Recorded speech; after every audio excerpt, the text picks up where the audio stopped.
Le Bureau national du Conseil économique et social CES, avec à sa tête le président Conrad Gbagidi, a procédé au lancement officiel des activités du CES départemental du Mono le vendredi 11 avril 2025 à la préfecture de Lokossa. À cette importante rencontre étaient conviés les maires des 6 communes du Mono, les conseillers départementaux du CES, les directeurs départementaux et des représentants du secteur de l'artisanat, de l'agriculture et autres. Alors, est-ce que la richesse de ce département, chaque citoyen du département la ressent? Est-ce que chaque citoyen du Mono sent cette richesse-là dans sa poche et autour de lui au quotidien? Peut-être que la réponse est oui, peut-être que la réponse n'est pas assez. Voilà un des intérêts du Conseil économique et social. C'est de voir dans quelle mesure travailler à ce que le quotidien du citoyen puisse s'améliorer. Quand on dit son quotidien, c'est-à-dire donc les conditions sociales et économiques. Et c'est pour ça que nous pouvons être fiers de la nouvelle réforme du Conseil économique et social, qui est une vraie réforme qui nous permet d'être près de vous, de pouvoir travailler directement avec vous, pouvoir travailler avec vous, monsieur le préfet, et toutes les directions qui sont sous votre autorité, pour qu'ensemble, nous puissions créer une synergie de développement dans les territoires. C'est ça notre rôle. Et ce Conseil économique et social, nouvelle formule, est d'autant plus riche que, en son sein, nous avons la Chambre de l'agriculture, la Chambre de l'artisanat, c'est-à-dire ceux qui font le produit à la base, ceux qui le transforment, et nous avons également la Chambre de l'industrie, donc en parlant de transformation, et du commerce. Dans ses propos, le préfet du département du Mono a d'abord rappelé la mission du CES avant de présenter les atouts dont dispose sa juridiction territoriale.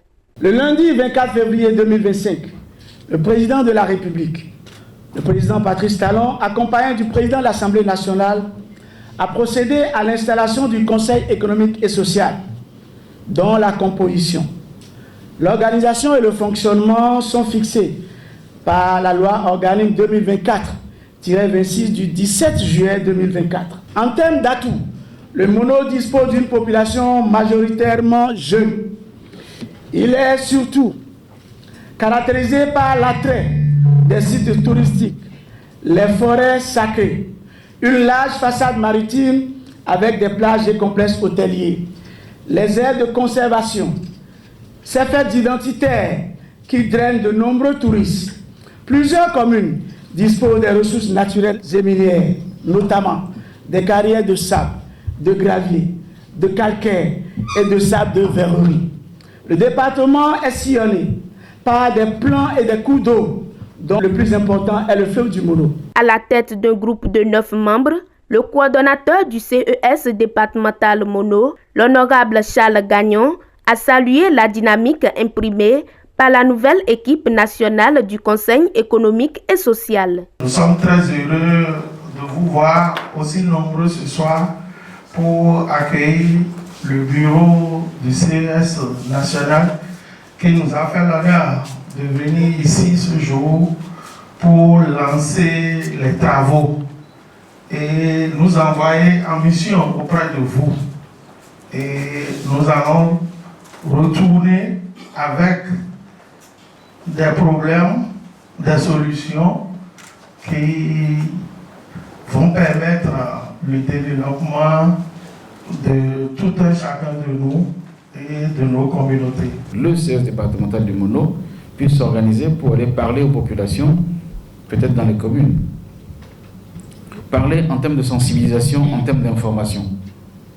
Donc ça, c'est une formule qui, en elle seule, peut apporter certaines réponses à des choses. Moi, je connais beaucoup d'entrepreneurs qui se plaignent de situations dont ils ont besoin pour améliorer le développement de l'entreprise et quand on les met en face de dispositifs qui existent déjà, à la DPME ou ailleurs, ils se rendent compte qu'ils avaient déjà la moitié des solutions, mais ils ne sont pas au courant.